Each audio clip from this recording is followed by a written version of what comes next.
The Game Boy Advance had its fair share of quirky games with the likes of Rhythm, Tengoku and Kururin, but one of the strangest has to be WarioWare Twisted. It's basically a collection of minigames that utilize a motion sensor built into the game's cartridge that opened up many new possibilities for gameplay. The game follows the same structure as the first game in the series and requires the player to beat story mode stages in order to unlock new ones, and then go back and earn higher scores on each minigame to be rewarded with hidden extras. But what makes the gameplay so compelling is the sheer range of activities you'll be undertaking, from making pizzas to navigating mazes, cracking safes, and even short platforming sections that serve to keep the player on their toes, as each only last for a short amount of time. All of them make use of the motion sensing technology in interesting ways, like shaking or slowly moving the console a specific way with great accuracy. Now for me, what really blew me away with WarioWare Twisted is the sheer variety when it comes to the game's visuals. Imaginative would be the best way to sum it up, as most of the minigames are incredibly basic in their appearance, but it's the little details and touches that add a lot of life to every action you'll see on screen. Apart from its creative looks, WarioWare Twisted excels when it comes to replay value by offering an incredible amount of collectibles to acquire throughout the game, as well as several hidden minigames that prolong the life of the experience. It's easy to say that WarioWare Twisted is one of the best games on the GBA, so if you're looking for something that's quick and easy to play in short bursts whilst on the go, then this is it.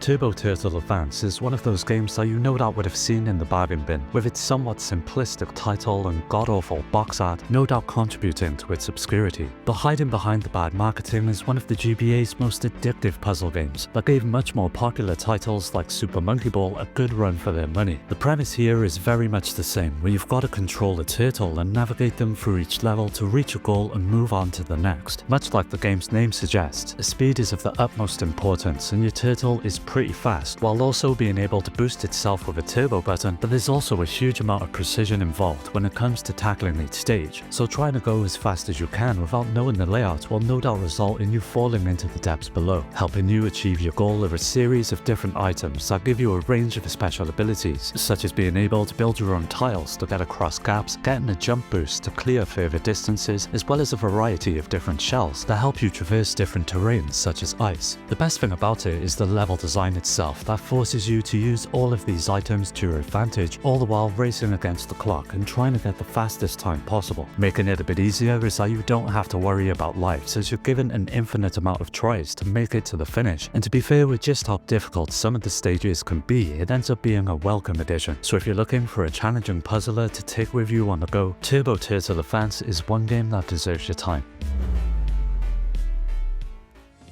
ChuChu Rocket first appeared on the Sega Dreamcast and was met with marginal success, much like the console itself, but this didn't stop Sega from porting it to several platforms though, with it finding itself a new home on the Game Boy Advance. This wasn't some watered down port either, as all of the content from the Dreamcast version is present, as well as a few extras that would help entice those that had already played it. Now when it comes to the gameplay, it's your job as the captain of a space rocket to guide the Chus to your rocket in safety, utilizing arrow pads on the ground that you place. If a Chu runs into the arrow pad, it'll go in the direction that the pad is pointing. However, you'll also have to watch out for the evil space cats, and if one manages to enter your rocket, they eat portions of your mice, and they'll also swallow up any Chus that they run into. The beauty of ChuChu Rocket is that it's so simple yet fun, a lot like all of the great puzzle games that never get very complicated, but they end up being the most addictive. As with the Dreamcast version, there are plenty of modes to get stuck into, with multiplayer being a huge highlight. It supports up to 4 players and only requires one person to have a copy of the game. Others include puzzle mode that sees over 2,000 stages being available to overcome, and finally stage creation, which essentially makes the game endless. If there was only one negative to throw at the game, it would have to be the controls when compared to the original Dreamcast version. The Game Boy Advance doesn't have as many inputs, so several workarounds were put in place to overcome the handicap. They work for sure, but it doesn't feel as streamlined and takes a bit of time to get used to. Overall though, if you want a puzzle game that is challenging and you have a Game Boy Advance in your hand, ChuChu Rocket is definitely a title you should pick up.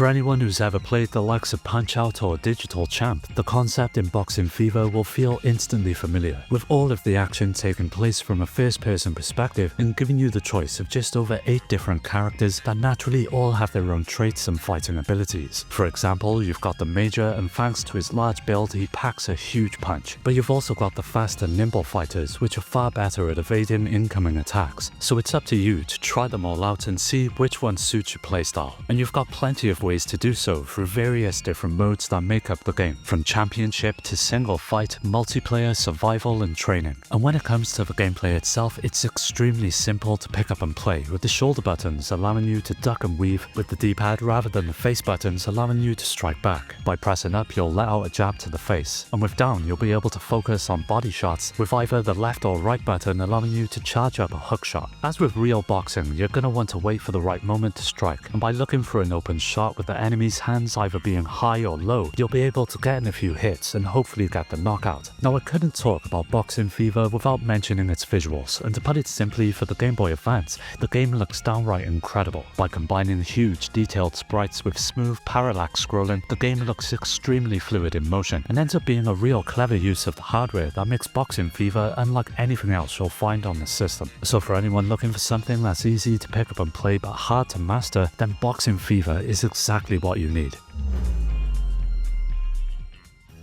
Kururin is perhaps one of the strangest but most enjoyable games on the GBA that managed to completely redefine the puzzle genre. Now, the mark of a great puzzle game is that at its center lies an incredibly simple concept, and with Kuru it all revolves around guiding a spinning stick through several mazes that serve as one of the game's nearly 40 different stages. This stick actually belongs to a character known as Kururin, a strange little creature who has to save the children of a penguin who were kidnapped, which sees him taken into his helicopter, but from the viewpoint of the player it ends up looking like a spinning stick. Now, the goal is to get from point A to point B, and you've got full control of the stick, but you can't stop it from spinning. As you would expect, all sorts of obstacles pop up, from spiked balls to cannons that see you having to change your speed rapidly, and if you touch one or the sides of each path more than 3 times, you'll be sent back to the start to try again. What makes it even harder is that you're unable to stop it from spinning as you guide it along its path, but there are several points throughout each level where you're able to change the direction of its spin. It may sound quite simple on the surface, but in practice, Kuru ends up being one of the more challenging games that you'll find on the handheld. But the sense of accomplishment upon completing a difficult level is unmatched. Helping out with this aspect of the game are several difficulty modes that reduce the size of your stick, and of course add a bit of longevity to the otherwise short game with the different settings. All in all, it doesn't get much better when it comes to puzzle games on the GBA, and with it now being available on the Nintendo Online service, it's never been easier to give it a go.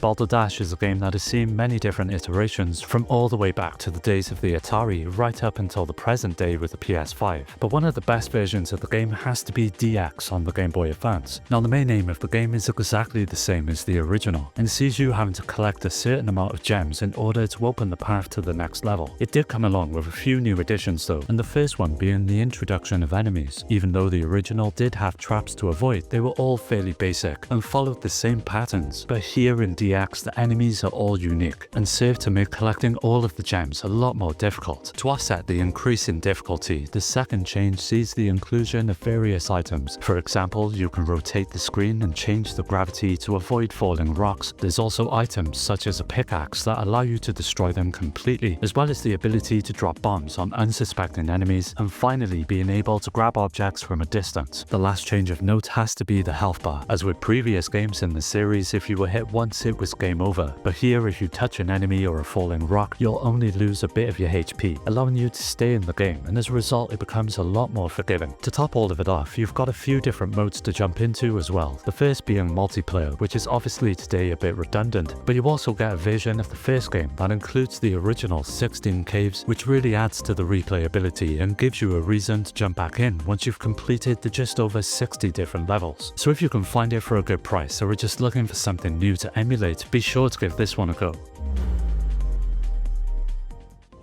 The Game Boy Advance wasn't without its fair share of platformers, but one that likely not many people have heard of is Heidi, which in itself is based on a movie of the same name. As you would guess from the title, you take on the role of Heidi, a girl living on a farm with her brother and grandfather who decides to explore the wilderness, which takes the form of various levels in what has to be one of the most cracked out platformers I've ever played. The controls themselves are pretty solid, with the goal being to collect as many flowers as you can. What helps mix up the gameplay though is that Heidi has the ability to control animals through the use of her whistle, which can stop them dead in their tracks, allowing you to incapacitate them or decide to jump on them so they're gone for good. This ability comes along with a cooldown period, so you can't constantly use it, which does add to the difficulty in the later stages where enemies are far more common. Throughout the game, you'll also get the chance to find either a goat or a snow sled that allow you to travel at higher speeds throughout each stage, and also allows you to jump a bit higher and reach some of the otherwise locked off areas to collect hidden flowers or butterflies that add to your overall score. Now, one thing that took me a while to get used to was the camera, which has a tendency to be quite wild and responds to nearly each and every one of your movements in any direction, but after some time with the game, it's nothing that you won't get used to. Ultimately, Heidi is nowhere near one of the finest examples when it comes to platformers on the GBA, with its rather strange premise and wonky camera, but the gameplay itself is what saves it and makes it something that's worth giving a go for fans of the genre. The House of the Dead has long been one of Sega's best arcade series, and with the popularity of the franchise, it's managed to produce a range of different spin-offs, such as Typing of the Dead and Pinball of the Dead, which takes the game's signature core and reimagines it for a completely different genre. As with most pinball games, there's many different tables for the player to complete, but what makes this so much fun here is how it takes several aspects of the series and implements them in creative ways. First off, the gameplay, as you would expect, is extremely simple, with each of the shoulder buttons allowing you to control each flipper, and by pressing the D-pad along with A, you're able to nudge the table in any direction to help you aim or to stop the ball from heading down a hole. As you play, you'll soon notice that each of the tables are occupied by hordes of zombies that are just begging to be put out their misery, and by aiming the ball into them, they'll splatter into a puddle of blood, which ends up feeling just as satisfying as the shooting did in the arcades. By far the best thing about the game though has to be the tables themselves, which are really expansive with many different areas that include secrets that makes exploring them all the more rewarding. For example, you might come across a boss from the arcade games where you'll have to go head to head and take them down before returning to the main board. Now, if there was one negative aspect that I could talk about, it would be that during some of the more hectic moments where there's a fair few enemies on screen, the game does have a tendency to drop a few frames, but it's nothing that takes away from it as a whole, and for anyone who's fond of pinball games or just House of the Dead in general, you'll find plenty here to enjoy.